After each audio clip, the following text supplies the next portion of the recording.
Thanks for watching Shehan Zanzibar Tours. Don't forget to like, comment and subscribe. Hello, habari na karibu katika kipindi chetu cha Talks Tourism. Hiki ni kipindi kipi ambacho tumekianzisha kwa lengo la kuelimisha na kushirikisha na kukuonesha njia mpya za kujifunza kuhusu vivutio vya utalii. Mimi ni Shehan, ni mwanafunzi wa utalii na mdau wa utalii.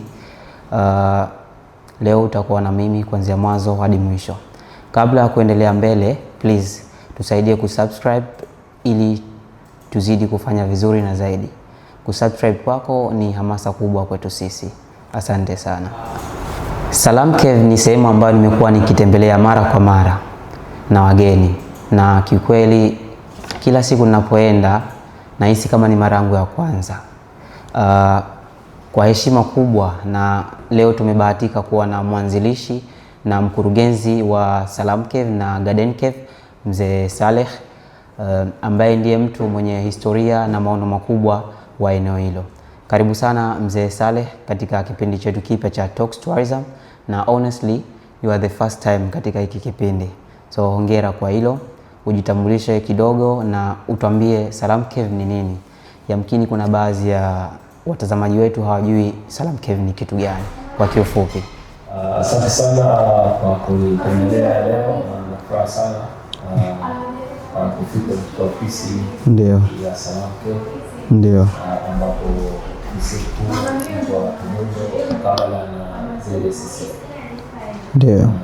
Kwa ufupi tu nimeweza kutoa historia fupi ya Salam Cave. Salam Cave ni kivutio cha utalii ambao sana inajihusisha na utalii wa kasa. Kwa upande mwingine ni hifadhi ya kasa ambayo kwa upande mwingine inakuwa kama ni kivutio kwa wageni na wenyeji. Ndio. Ambapo kiko katika Kizimkazi Mbali. Kabisa. Salam Cave ipo kwa muda mrefu kama pango na asilia. Wazee wetu hapo zamani sana walikuwa wakitumia kama ni sehemu ya worship au sehemu ya kuswali na kuomba. Ndio. Vitu kama hivyo, vile kuoga maji yake, kwa sababu wanaamini sana kwamba maji yake ni dawa kwa matibabu mbalimbali. Ndio. Asante sana. Asante kwa utambulisho mzuri. Na swali jingine ni kitu gani ambacho kilikuvutia au kilikupelekea kuanzisha na kusimamia hilo pango la Salam Cave? Kwa ufupi, kama mnavyojua, ni juhudi ya viongozi wetu Mama Samia na Dr. Mwinyi katika kukuza uchumi wa bluu.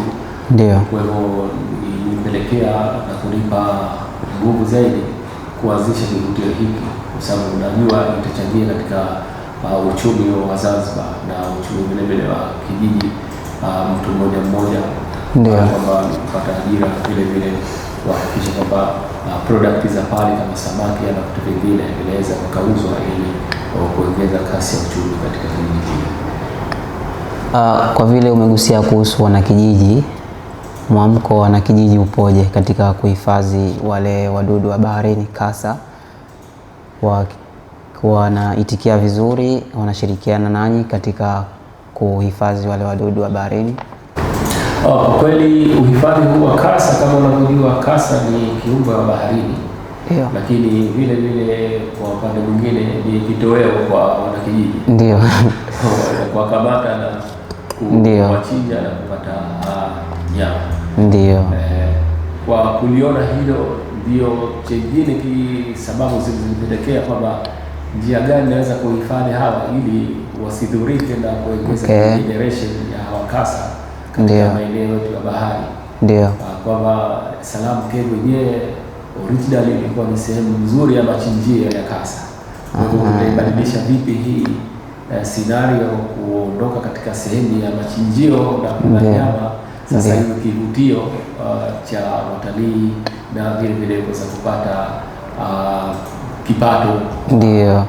Watu mbalimbali kupata ajira katika sehemu hii. Ni changamoto zipi kubwa ambazo umewahi kukutana nazo katika kusimamia hiyo Salam Cave? Kama unavyojua katika safari ya kuanzisha kitu chochote kuna changamoto? Changamoto hazikosi katika biashara yoyote, lakini kwa upande wangu zaidi changamoto ambayo ni kwanza katika biashara hii ni upatikanaji wa umeme katika eneo lile. Ndio. Bali kwamba ni kivutio unaweza kuona na kuenjoy katika sehemu hili, lakini kuna biashara ambayo unategemea ndio kupika ili kupata vyakula kwa wageni, vinywaji. Sasa mara nyingi umeme unakuwa sio kutosha kama huko, alafu vile vile katika mara kwa mara. Ni changamoto kubwa kwa upande wangu ni hiyo. Ndio. Changamoto nyingine ni za kawaida tu, si za kushtua. Lakini nimesikiliza ile hotuba yenu kwa Mama Samia Suluhu Hassan, na miongoni mwa changamoto mlizoeleza ni ukosefu wa umeme wa kupitiliza, na nasema kuwa na uwezo wa kuchangia transformer nyingine ya pili na serikali inayochangania. Imeendaje hiyo? Kwa kweli kama ulivyosikia, mimi mwekezaji mzawa na kuona umuhimu wa ile project, ni kwa makusudi nilikubali kuweza kuchangia ili kupata transformer, lakini baada ya kupresent ile idea yangu kuchukuliwa, lakini inaonekana sio tatizo kwamba la transformer, inaonekana ni system yote ya umeme kwa upande wa kule bado haitusaidia hata kuweka transformer. Ndio. Kwa cha msingi ilikuwa kuanzishwa station ndio ingeweza kugawa umeme katika maeneo mbalimbali ya msingi. Ndio kabisa. Kwa serikali kwa upande wake wanalichukulia hilo mpaka sasa hivi, lakini sifahamu zaidi kwa sasa, je, wamefikia wapi? Ndio. Pia hongera kwa kuwa Rais Samia Suluhu Hassan ndiye alofungua rasmi kivutio hicho cha utalii. Hiyo ina maana gani kwako binafsi na kwa utalii wa Zanzibar? Kama nilivyosema awali, ndio marais wetu hawa wawili ndio wanajitahidi sana katika kukuza uchumi, especially kwa upande wa utalii. Kama unakumbuka kwamba Mama Samia mwenyewe alifanya filamu ya Royal Tour ambacho kieleza uzuri na sehemu mbalimbali na mavutio mbalimbali. Ndio. Kwa hivyo ujio wa President Samia ilinipa msukumo mpya na kuona katika juhudi zake ili kabili. Kuna kivutio chingine cha Garden Cave, na nimekuwa nikiulizwa sana na vijana, Garden Cave inapatikana wapi na kiingilio chake kipoje kwa upande wa Tanzania? Unaweza kutuelezea kidogo kivutio hicho kipya cha Garden Cave kipo sehemu gani, na Mtanzania akitaka kutembelea pale anatakiwa ina shilingi ngapi? Kwa ufupi, Garden Cave na Salam Cave ina work under same management. Ndio. Ni yote ni party ya Salam. Ndio. Kwa Salam Cave ambayo ipo Kizimkazi Limbali na Salam na Garden Cave ipo Kizimkazi Mkunguni. Na hizi zote ni sehemu za hifadhi ya Wakasa na nje nyingine vile ni vivutio. Kwa Watanzania nimechukua juhudi maalum kuhakikisha rate ya kuingia sehemu hizo ni 15,000 tu kwa Tanzania. Ndio, okay. Kwa upande wa wageni ni 32,000. Ndio. Utaona hii kwamba inashabihisha zaidi kupata kasi ya wazao wenyewe kuvitumia au kufanya hizi tour ili kuongeza utalii wa ndani. Nzuri.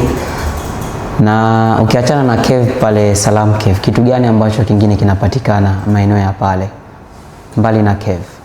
Katika sehemu ya Salam Cave kuna vitu mbalimbali ambavyo vinapatikana. Ndio. Kuna vyakula, unaweza ukaoda vyakula, ukaoda drinks, vile ukafanya booking za jet ski, vile sunset cruise, vile dolphin tour pamoja na snorkeling. Usitoshe vile tuna maboti ambayo yanaenda visiwani. Ndio. Sana ila maarufu sana Pungome Island. Yes, napajua. Ambayo ni nzuri sana. Yes. Kwa wageni kweli inafurahisha sana. Sana. Kufanya tour ile. Okay, asante kwa hilo. Mtazamo wako, Salam Cave ina mchango gani katika sekta ya utalii Zanzibar? Hiyo cha utalii wa kasa kwa mwaka huu naweza kusema ni katika vivutio maarufu sana. Siwezi kusema kwa Tanzania, that's for sure, ni kwa dunia kwa sasa hivi. Kweli mwitikio wake umekuwa mkubwa sana kuliko ulivyotarajia. Ndio kwa tarafu hiyo. Kwa hivyo Salam Cave kama yeye inaitangaza Tanzania au inaitangaza Zanzibar katika ramani ya dunia, sure, na kwamba Zanzibar inashika nafasi nzuri sana kwa kweli, kwa kweli wa uhifadhi wa kasa. Kwa kweli kiukweli, Salam Cave ni sehemu ambayo ni very famous katika hii dunia, not only Tanzania. Nimekutana na wageni tofauti wakiniuliza nataka tuende kule sehemu ambayo anacheza na makasa ni wapi. Hiyo inaashiria kuwa Salam Cave ni sehemu maarufu sana duniani. Unajua, ndio kasa ni kiumbe ambaye anapotea kwa haraka sana. Kweli. Kwa maana hiyo tukaja na idea kuwahifadhi, lakini si kuwahifadhi tu peke yake, baadaye tunawaachia baharini ili kuendelea maisha yake. Lakini kwa nini, hilo swali lako, kwa nini wanaingizwa mle? Kwa kweli unawapata wapi? Cha msingi hapa, kama unavyojua, wavuvi wanakuwa wanasa katika nyavu zao. Ndio. Wanasa kwa sababu wao wanawataka, lakini inatokea bahati mbaya. Ndio. Sasa katika kunasa hiyo, kuna wengine wanakuwa wanaathirika, wanaumia, na vile vile inatokezea kasa wengine unakuta tayari wanaumwa, wako stranded. Ndio. Tunaletewa na kuwatibu pale, kuwahifadhi kwa muda, halafu tunaachia baharini. Kama ulikuwa unatufuatilia hivi karibuni, miezi miwili. Yes, nimefuatilia. Kasa karibu, nimeona, ili waweze kuendelea na maisha yao baharini. Kwa ufupi ni hifadhi na kuachia baharini, na kukata ile idea kuweza kuwadhuru na kuwala kitoweo. Lakini sasa tunaona kwamba wavuvi sasa wamefuvuka na kuona kwamba kuna faida ya kuwahifadhi pale kwa muda, kuwatibu, kuwalisha vizuri, alafu kuachia baharini. Jambo, unataka kuiona Salam Cave ipo wapi baada ya miaka 5 au 10 ijayo?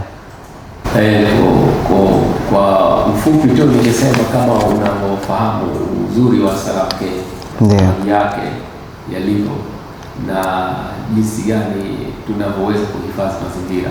Kwa hivyo tunataka kuona dunia ituone sasa kwamba Salam Cave ni kivutio cha watalii kuja kuona vivutio vyetu, lakini vile vile wafahamu ni hifadhi ambayo endelevu, ambayo inaweza ikatoa mchango mkubwa katika dunia, kuweza kutoa taaluma mbalimbali kwa wananchi na watu mbalimbali katika dunia.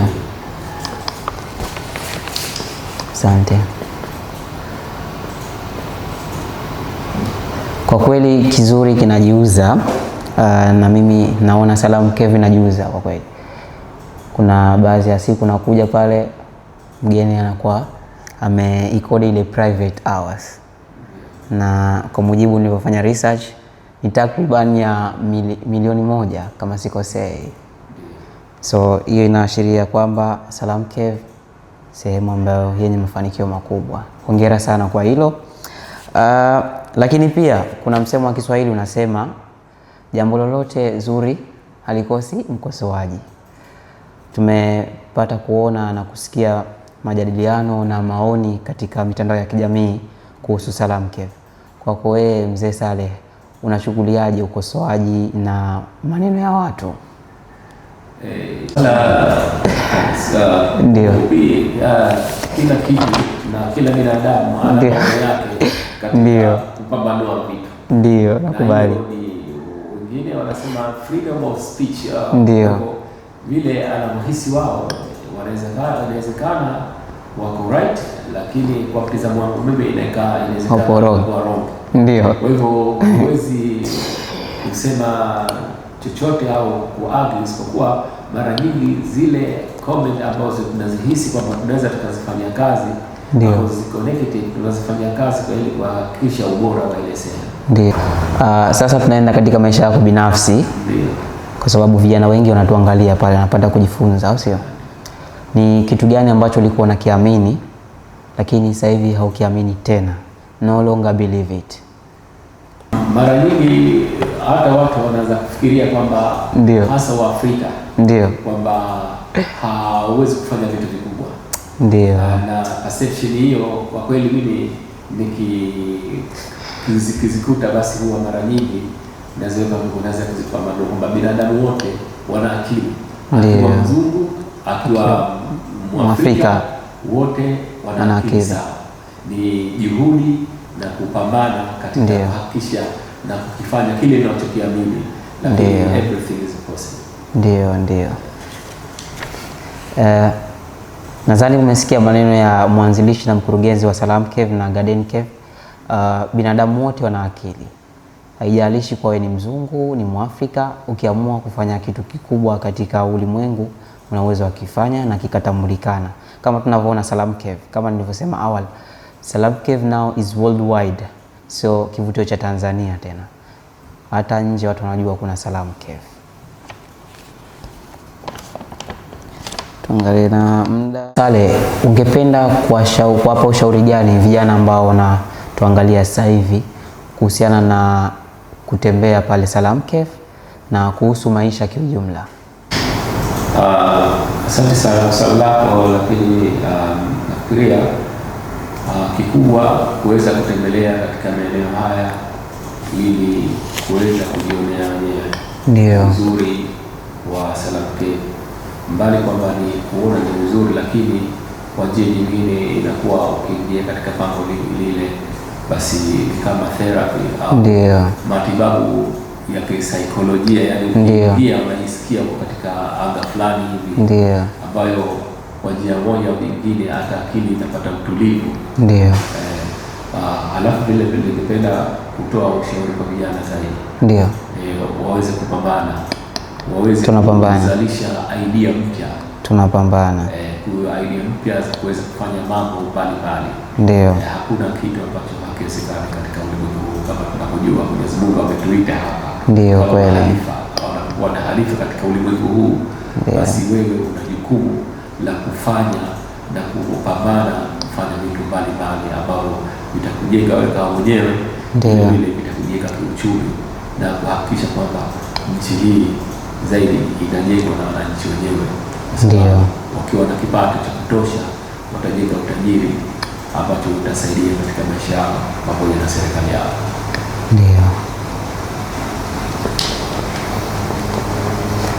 Kama alivyosema Mzee Saleh, vijana na kwa Watanzania kwa ujumla tunapaswa kuvitembelea vivutio vyetu. Mimi binafsi naamini ukitembea bila shaka utakuwa na productivity nzuri. Kwa mfano wenzetu wale wa nje, kutoka nje, wao wanalipiwa kabisa na makampuni yao. Na ikifika labda holiday mnatoka mnaenda Zanzibar kutembea. Kwa hiyo kama ninavyosema kila siku, Zanzibar, you don't need therapy, you just need to come Zanzibar. Maana yake Zanzibar ni therapy kama Salam Cave ilivyokuwa therapy.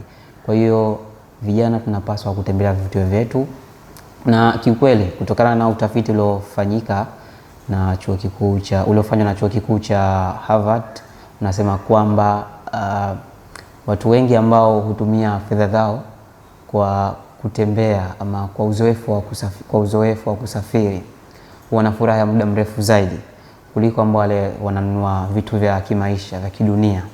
Kwa hiyo hatupaswi ku collect things, we have to collect memories. Kwa hiyo tunashajihisha vijana kutembea vivutio vyetu vya utalii. Honestly tumebarikiwa Zanzibar, tuna vivutio vingi. Kuna Salam Cave, kuna Jozani Forest, kuna Pungume Island, kuna Kwale Island and etc. So cha muhimu wewe unatakiwa kutunza pesa yako. Let's say na sasa hivi tupo msimu wa sikukuu. Kama alivyosema Mzee Saleh, ni shilingi 15,000 tu. 15,000 sio nyingi kiukweli. Kwa hiyo una uwezo kuingia mle Salam Cave ukachukua picha, unaweza kwenda Garden Cave ukachukua picha, ukaogelea na makobe. Yes, unakuwa upo vizuri zaidi. Mkurugenzi wa Salam Cave, nimeona kwamba mbali kwamba kuwa na Salam Cave au Garden Cave, lakini kwa Zanzibar ingependeza zaidi na kuwa na event maalum ambayo inashughulisha utalii wa mapango au cave tourism, ambayo inaweza ikaingiza pesa nyingi kutoka sehemu mbalimbali ambao wageni wanaweza kutembelea katika sehemu hizo. Kama unavyojua kuna utalii wa beach, kuna utalii wa Stone Town, lakini sasa hivi kutokana na wimbi linaloliona sasa hivi uko muhimu na kushabihisha na kuipa nguvu utalii wa mapango, ambao inaweza Zanzibar yenyewe kujiintroduce katika dunia kwamba sisi tuna utalii wa mapango ambao kwa neno fupi tu cave tourism. Jambo zuri sana. Ningependa kukushukuru Mzee Saleh kwa kukubali kufanya mahojiano na sisi, na ningependa kusema pia tuna maombi mawili. La kwanza, tunaomba uzidi kushirikiana na sisi. La pili, tunaomba uwe mlezi wetu katika hiki kipindi cha Talks Tourism, kwa sababu our mission is very big. Mission yetu ni kubwa sana. Nataka kufanya mahojiano na watu wote ambao washafanikiwa katika industry ya utalii Zanzibar. Lengo ni vijana ambao hawajafanikiwa ama vijana ambao wana akili finyu kuwa hawezi kufanikiwa katika industry ya utalii, manake wawe na mwamko kupitia nyinyi ambao mshafanikiwa. Mimi binafsi unani inspire wewe ili nifanye zaidi katika industry ya utalii. Yes, na kuwa na kusoma. Inawezekana hujui, lakini nakuwa na kusoma. Zaidi nikikaa na wewe nakuwa nasoma baadhi ya vitu. Kwa mfano day nilipokuja pale Salam Cave tukaongea na tulikaa pale nje ile cave, ukaniambia mimi nipo hapa, maana yake unatafuta creativity, unatafuta ubunifu, ufanye nini? Unaangalia pale wageni wanaingia wanatoka, unatafuta ufanye nini ili Salam Cave iwe na thamani zaidi. Kwa hiyo napata kujifunza kukaa na wewe. Kwa hiyo hili ni jukwaa zuri, na I think kwa vijana wana uwezo wa kujifunza kupitia nyinyi ambao mshafanikiwa katika industry ya utalii. So asante sana kwa kutufuatilia, lakini usisahau kusubscribe channel yetu Shehan Zanzibar Tours. Ndipo ambapo tunakituma hichi kipindi cha Talks Tourism. Thanks for watching Shehan Zanzibar Tours. Don't forget to like, comment and subscribe.